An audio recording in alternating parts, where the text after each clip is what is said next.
Thank God అభి, నేను నీకోసం. నువ్వా? అవును, నేనే. కలలు కంటున్నావా? అభి వస్తాడు, నిన్ను ప్రేమతో దగ్గరకు తీసుకుంటాడు అని. ఎందుకు అర్థం కావట్లేదు? నిన్ను నాకంటే ఎక్కువగా ఇంకెవరూ ప్రేమించలేరు అని. అభి నీకు ఇంట్లోకి రావడానికి అవకాశం ఇచ్చాడు, కానీ దాని అర్థం నువ్వు అవకాశం తీసుకోవచ్చని కాదు. ఏం మాట్లాడుతున్నావు తను? ఒక తండ్రి తనకు పుట్టబోయే బిడ్డ తల్లిని కలవకూడదా? ఏం తప్పుంది ఇందులో? తప్పు కాకపోతే ఇంకేంటి? నువ్వు ఈ విధంగా నన్ను కలవడానికి వచ్చినప్పుడు ఒకవేళ ఎవరైనా చూస్తే ఏమవుతుంది? నేను చాలా పెద్ద ప్రాబ్లంలో ఇరుక్కుపోతాను. నీకు నా మాటలు వినాలని లేకపోతే వినొద్దు, కానీ ఈ పుట్టబోయే బిడ్డ మీద నేను ఓట్టేసి చెప్తున్నాను. ప్లీజ్ ఒప్పుకో. నా బిడ్డ ఫ్యూచర్ని, నా ఫ్యూచర్ని నాశనం అయ్యే విధంగా నువ్వు ఏమి చేయొద్దు ప్లీజ్. ఒకవేళ నువ్వు ఇప్పటికీ వినకపోతే నేను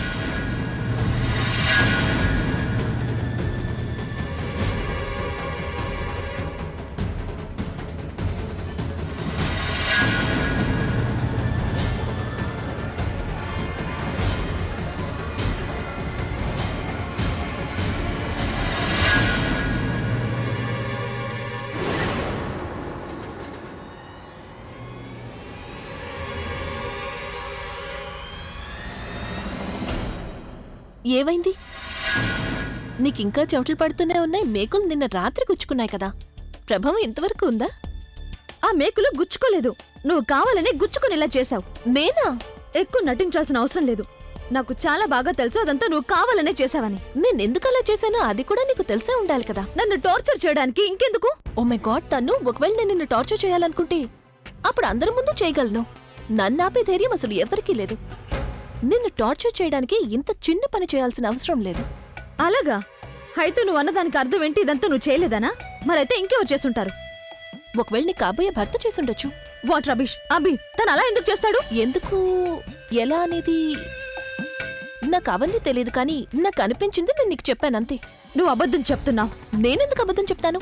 తను ఎవరైనా ఏదైనా దాస్తున్నారు అంటే అప్పుడు అబద్ధాలు చెప్తారు, లేదా వాళ్ళకెవరైనా అంటే భయం ఉండుండాలి. కానీ నాకిక్కడ ఎవరిని చూసినా భయం లేదు. నీకైతే తెలుసు కదా ఆయన బెడ్ మీద లెఫ్ట్ సైడ్ పడుకుంటారు అని. మరాయన ఉన్నట్టుండి నిన్ను రైట్ సైడ్ కిందకు పిలిచారు. ఇప్పుడు వస్తుంది మజా. ఓ, ఇప్పుడు అర్థమైంది. నువ్వు నాకు అన్ని కథలు చెప్తున్నావు. ఎందుకంటే నేను అభిని అనుమానించాలని, రైట్? నీకెలా కావాలంటే అలా అర్థం చేసుకో. నాకేంటి, నాకు తెలిసింది నేను నీకు చెప్పానంతే. ఇక అంతా నీ కాబోయే భర్తకి ఇంకా నీకు తెలియాలి. Take care. అభి అలా ఎందుకు చేస్తాడు? నేను ఇప్పుడే వెళ్ళి అభిని అడుగుతాను.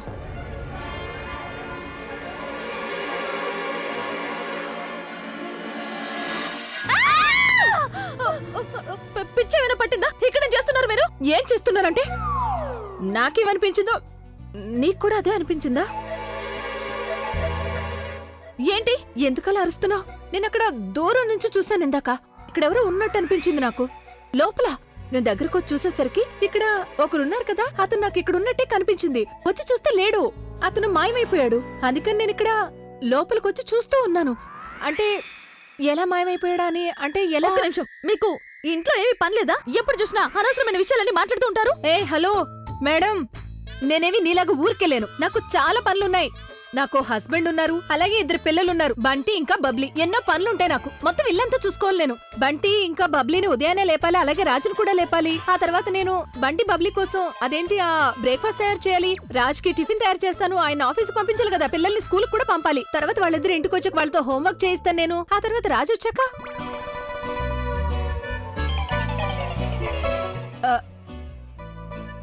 తను కూడా మాయమైపోయింది. వైశాలి, ఒకవేళ ఇలా కాదు కదా, ఇక్కడికి ఎవరు వచ్చినా సరే వాళ్ళు మాయమైపోవడం లేదు కదా. దేవుడా నన్ను కాపాడు.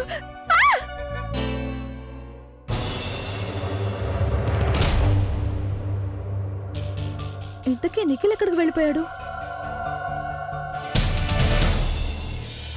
హలో, ఎక్కడున్నావు నువ్వు? ఇంటి బయట ఉన్నాను. ఏదైనా పనుందా? తిరిగి వచ్చేయమంటావా? వద్దు, ఇంకెప్పుడు నీకు అవసరం రాదు. నువ్వు ఎక్కడికి వెళ్తున్నావు అక్కడికి వెళ్ళు. లిసన్, నెక్స్ట్ టైం ఇంటికి వచ్చినప్పుడు నువ్వు నాకు కాస్త దూరంగానే ఉండాలి. తన్ను అలియా నాకు ఏదైతే చెప్పారో దాని ప్రకారం తన్ను అభిని పెళ్లి చేసుకుని ఈ పాటికి తనకి డివోర్స్ కూడా ఇచ్చేసి ఉండాలి. కానీ ఇక్కడ డివోర్స్ సంగతి తర్వాత కనీసం ఒక్కరు కూడా పెళ్లి గురించి ఏమీ మాట్లాడటం లేదు. పైగా ఆ ప్రజ్ఞ తను కూడా ఈ ఇంటికి తిరిగి వచ్చేసింది.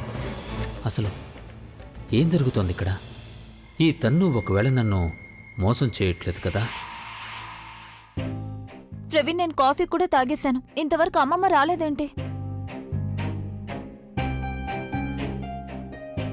అమ్మమ్మ వచ్చేశారు. అమ్మమ్మ!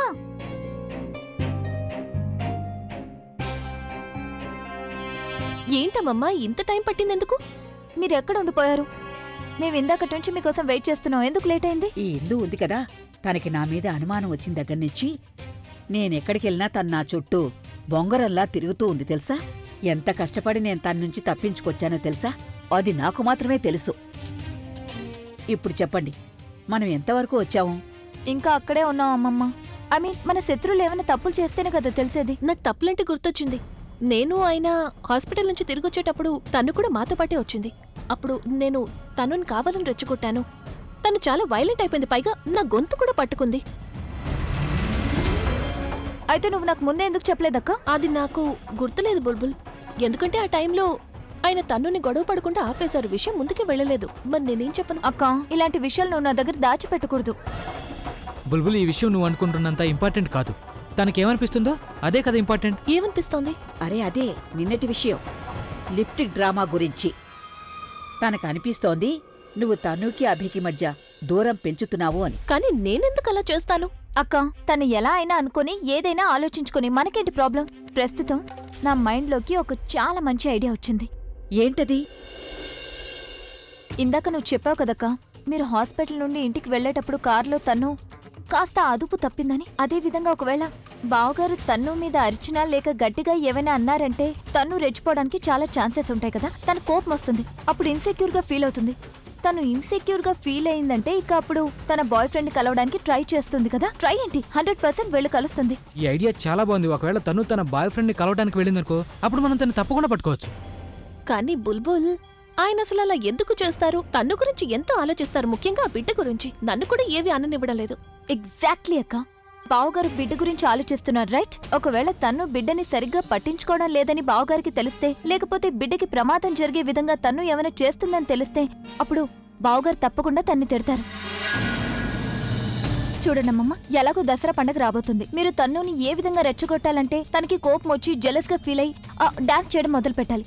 ఎప్పుడైతే బావగారు తన్ని డాన్స్ చేయడం చూస్తారో అప్పుడు బావగారికి కోపం వస్తుంది, తను బిడ్డని సరిగ్గా చూసుకోవడం లేదని.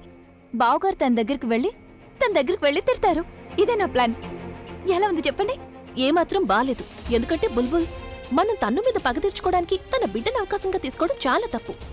నీకేమైనా పిచ్చి పట్టిందా? ఒకవేళ తను డాన్స్ చేస్తూ చేస్తూ కింద పడిపోయిందంటే, ఆ బిడ్డకి ఏమైనా జరిగింది అంటే, బుల్బుల్, నేను నా ప్లాన్ ని సక్సెస్ చేసుకోవడానికి ఆ బిడ్డ ప్రాణాలతో ఆడుకోలేను. బిడ్డకేమీ కాదక్క. ఎప్పుడైతే తను డాన్స్ చేయడం స్టార్ట్ చేస్తుందో నేను వెళ్ళి బావగారికి చెప్పేస్తాను. బావగారిని బాగా రెచ్చగొడతాను. అప్పుడు బావగారు కోపం వచ్చి తనేమైనా అంటారు, అలాగే 2 చెంపదెబ్బలు కూడా కొడతారు. బుల్బుల్, తనకి 2 దెబ్బలు కొడితే తన కింద పడిపోతుంది అనకూడదు. కానీ అప్పుడు బిడ్డకేమైనా అయితే నేను అలా ఎప్పటికీ జరగనివ్వలేను. నీకు ఇంతకంటే మంచి ఐడియాలు ఏమైనా వస్తే అప్పుడు నాకు చెప్పు, సరేనా? అక్క ప్లీజ్. అమ్మమ్మ, ఈ విషయంలో నేను ప్రజ్ఞని సమర్థిస్తున్నాను. బిడ్డతో మనం ఆటలు ఆడుకోకూడదు. అమ్మమ్మ ప్లీజ్.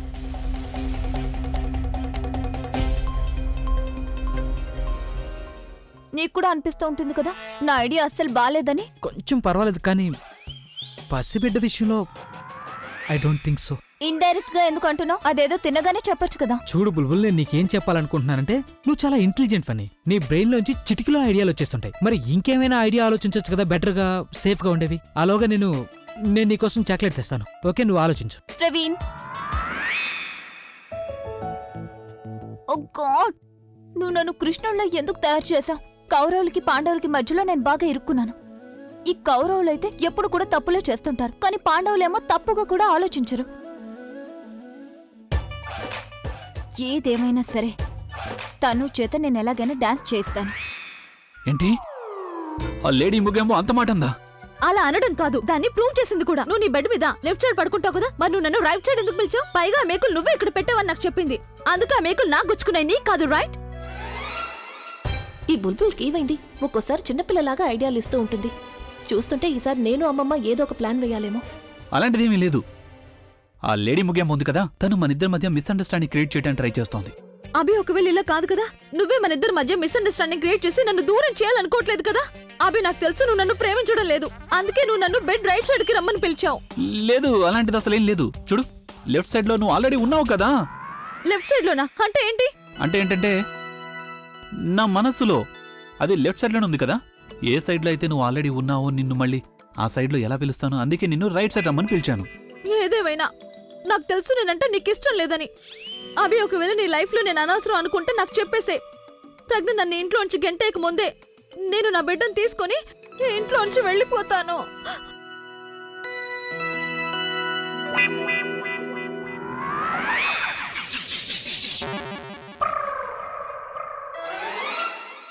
చూడు, నువ్వు అలాంటిది అసలు ఏం చేయకూడదు.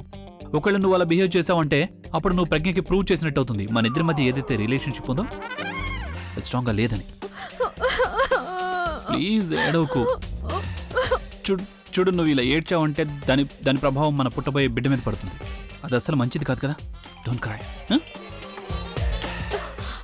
ఓకే. అలసిపోయావు కదా, మేకులు కూడా గుచ్చుకున్నాయి, రెస్ట్ తీసుకోవచ్చు కదా. నిన్ను కాసేపట్లో వచ్చి కలుస్తాను. Okay, bye.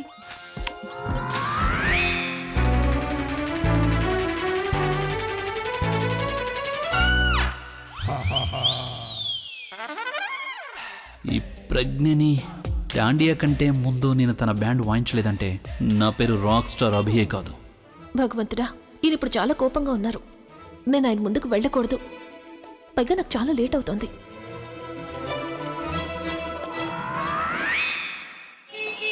ఆంటీ, అమ్మా త్వరగా రండి, ఆటో వచ్చింది. పద పద, నేను కూడా రెడీ అయిపోయాను. అమ్మ ఎక్కడుంది? అక్కయ్య నాకంటే ముందే రెడీ అయిపోయింది కదా, ఆవిడ వెళ్ళి ఆటోలో కూర్చున్నారనుకున్నాను.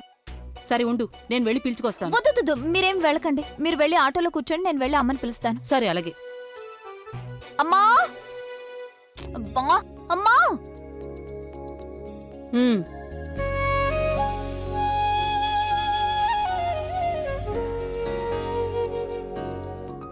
ఏమైంది, ఎందుకలా చూస్తున్నా? నేను మ్యాచింగ్ సల్వార్ కూడా వేసుకున్నాను, దానికి నువ్వు చున్నీ తీసిచ్చావు కదా, అదే వేసుకున్నాను. ఇంకా నువ్వు చాలా అందంగా ఉన్నావు అమ్మా. ఎన్నో రోజుల తర్వాత నువ్వు ఇంత చక్కగా రెడీ అయ్యావు. నాకు చాలా సంతోషంగా ఉంది. చక్కగా తయారవ్వాలి కదా, అందరికీ తెలియాలి కదా నేను బుల్బుల్కి అమ్మని అని. అలాగే అందరికీ కూడా తెలియాల్సిందే కదా, నువ్వు పింక్ కలర్ నోస్ పిన్ ఏదైతే పెట్టుకున్నావో అది ఢిల్లీ మార్కెట్ నుంచి వచ్చింది. నీకు ఇంకా నాకు ఫేవరెట్ అని. పిచ్చి పిల్ల, ఇప్పుడు నీకు లేట్ అవ్వడం లేదా? బయట ఆటో వెయిట్ చేస్తాను కదా. లేదమ్మా, అది ఆటో. బుల్బుల్, అక్కయ్య రండి, ఇక్కడ ఊరికే మీటర్ తిరిగిపోతుంది, తొందరగా రండి. ఆంటీ ఎప్పుడు అంతే, ఎప్పుడు డబ్బుల గురించి ఆలోచన. తను ఈ మొత్తం డ్రామా ఇదంతా నేను అసలు చూడలేకపోతున్నాను. ఇక్కడి నుంచి పారిపోవాలనిపిస్తోంది తెలుసా. పారిపోయి ఎక్కడికి వెళ్తావు ఆలియా? ఇక్కడ ప్రజ్ఞరాజ్యం నడుస్తోంది, తను నిన్ను ఎక్కడికి వెళ్ళనివ్వదు. అక్క, ఇంత పెద్ద పెద్ద లైన్లో డైలాగులు ఇచ్చారు, ఇవి నాకు అస్సలు గుర్తుండట్లేదు. నిదానంగా పేపర్ చూసి చదువుకోవచ్చు కదా, ఆ తర్వాత నిదానంగా గుర్తు చేసుకోవచ్చు. రఘు, నువ్వు అందరి డ్రెస్ లిస్ట్ తయారు చేసావా? చేశాను మేడం. హోర్డింగ్స్ అవన్నీ చెక్ చేసావా? చేశాను మేడం, ఆ పని ఇంకా జరుగుతోంది. సాయంత్రం డ్రెస్ వాళ్ళకి ఫోన్ చేసి చెక్ చేసుకో. అలాగే మేడం. ఓకే. హలో ఎవ్రీవన్, నేను మీ అందరినీ ఇక్కడికి ఎందుకు పిలిచాను అంటే, మీరు స్టేజ్ మీదకి వెళ్ళడానికి ముందు మీరు అందరూ కూడా రామలీల డైలాగ్స్ ని ఒకసారి రిహార్సల్ చేసుకుంటారని.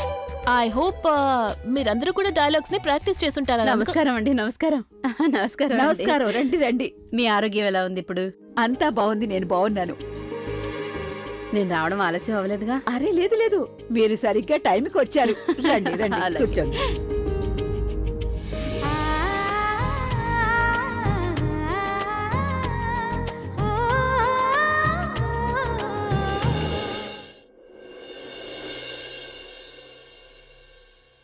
అదిగా వచ్చేసింది మేడం గారి అమ్మ. ఒక్కసారి నాకేమనిపిస్తుందంటే ఈ ఫ్యామిలీ మొత్తం ఒకటేమో. అందుకని అభి కూడా ప్రజ్ఞ దగ్గర డబ్బులు కొట్టేసి వీళ్ళకిచ్చాడు, వీళ్ళకి హెల్ప్ చేయడానికి.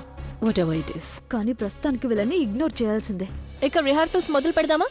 ప్రజ్ఞ, మిగతా వాళ్ళందరి సంగతి నాకు తెలీదు, కానీ నేను మాత్రం నా డైలాగ్ తో పాటు రెడీగా ఉన్నాను. నన్ను రమ్మంటావా? అమ్మమ్మ, మీరే కదా సూత్రధారి. మీరిక్కడికొచ్చి అందరినీ ఒక్కొక్కరుగా పిలవండి వాళ్ళ డైలాగ్స్ చెప్పడానికి. ఒక్క నిమిషం. సరళ గారు, మీరేం వేషం వేస్తారు? అదే నేను నేనేమనుకుంటున్నానంటే మాత అనసూయ పాత్రను పోషిస్తే బాగుంటుందేమో అని. చాలా చక్కటి పాత్ర ఎంచుకున్నారు సరళ గారు. అదైతే రామాయణంలో అన్నిటికంటే ఎంతో మంచి పాత్ర. సరే,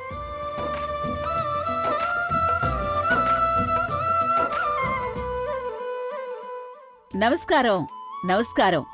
రామలీల అనే ఈ నాటకానికి మీ అందరికీ కూడా స్వాగతం పలుకుతున్నాను నేను. రామాయణం కేవలం ఒక కథ మాత్రమే కాదు, జీవితానికి ఒక పాఠం లాంటిది. అది మనం కేవలం మంచిదారిలో ఎలా నడవాలో నేర్పించడం మాత్రమే కాకుండా నిజానికి చెడు ఇంకా అధర్మం నుండి పోరాటం కూడా నేర్పిస్తుంది. అలాంటి రామాయణంలో ముఖ్యమైన పాత్రలో నుండి నేను అందరికంటే ముందుగా మిస్టర్ అజయ్ మెహ్రాని ఇక్కడికి పిలుస్తున్నాను. ఆయన దశరథుడి పాత్ర పోషించబోతున్నారు. మావయ్య గారు, కమాన్!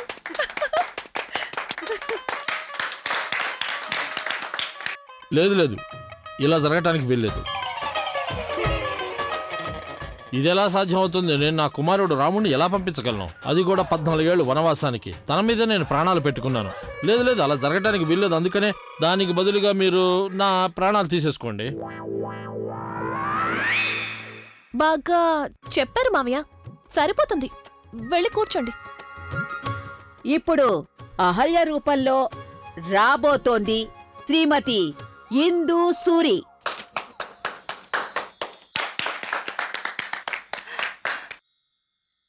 స్వామి, నేను నిర్దోషిని. నాకు అన్యాయం జరిగింది. ఎవరో మీ రూపాన్ని ధరించొచ్చారు. అలాగే నా పతివ్రత ధర్మాన్ని కళంకితం చేశారు.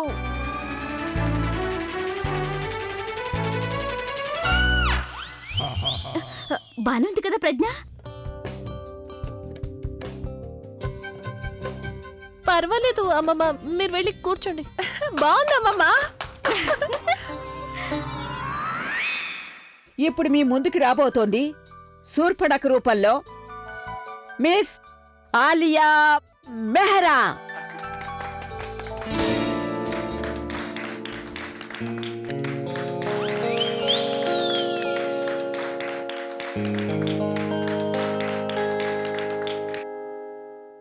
For your kind information, so here is the thing.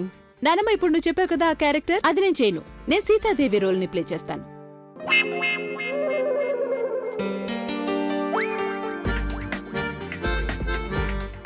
స్వామి, నేను మీ వైఫ్ సీత. అలాగే నేను నా ప్రతి డ్యూటీని పూర్తి చేస్తాను. మీరు ఏం చెప్పినా ఎలా చెప్పినా అది అలాగే చేస్తాను స్వామి. తను సీతాదేవి ఆడిషన్ ఇస్తోందా లేక మిస్ ఇండియాకా? ఆఖరికి అది భావనమైనా లేక అడవి అయినా సరే. ఏంటనమ్మా, ఎలా ఉంది?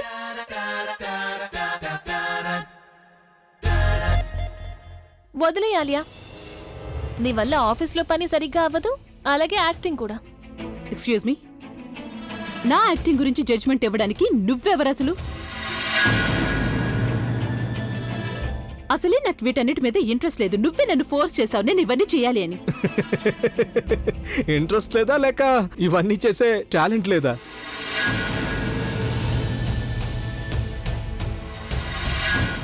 How dare you! నీకెంత ధైర్యం ఉంటే మధ్యలో మాట్లాడతావు? రఘు, నువ్వు సైలెంట్గా ఉండు. Sorry madam.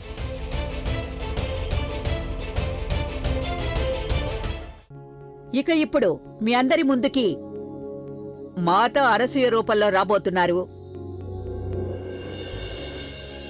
సరళ అరోరా గారు.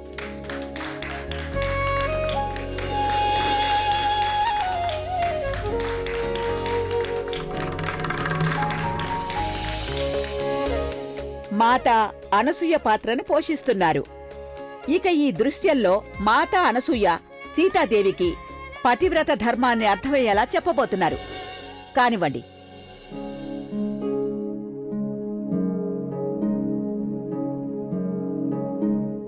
చూడు కుమారి, ఒక స్త్రీ తన జీవితంలో అనేక ధర్మాల్ని పాలన చేస్తుంది. కానీ ఆ అన్ని ధర్మాల్లోనూ అన్నిటికంటే ఎక్కువ ముఖ్యమైనది, అలాగే ప్రాముఖ్యత కలిగి ఉన్నది పతివ్రత ధర్మం. ఒక స్త్రీకి తన జీవితంలో భర్త కంటే ఎక్కువ ఇంకేమీ ఉండదు. తనకి మించిన సుఖం ఇంకేమీ ఉండదు. ఒక స్త్రీ తన భర్త సుఖానికి ముందు ఇంకే విషయానికి ముఖ్యత్వం ఇవ్వలేదు, అలాగే ఇంక దేని మీద కూడా ఆశ పడలేదు తను. ఏ స్త్రీ అయితే తన భర్త కంటే ఎక్కువగా వేరే విషయానికి ముఖ్యత్వం ఇచ్చిందంటే తన జీవితంలో ఎప్పుడూ సంతోషంగా ఉండనే లేదు.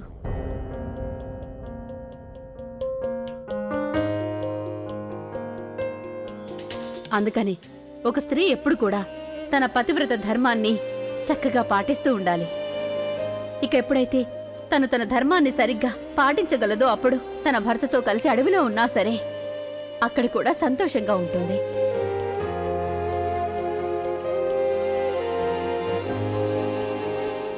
అలా కాకుండా ఒకవేళ తన ధర్మాన్ని తను పాటించలేదంటే తను పెద్ద భవనంలో ఉన్నా సరే అప్పుడు తను అస్సలు సంతోషంగా ఉండలేదు.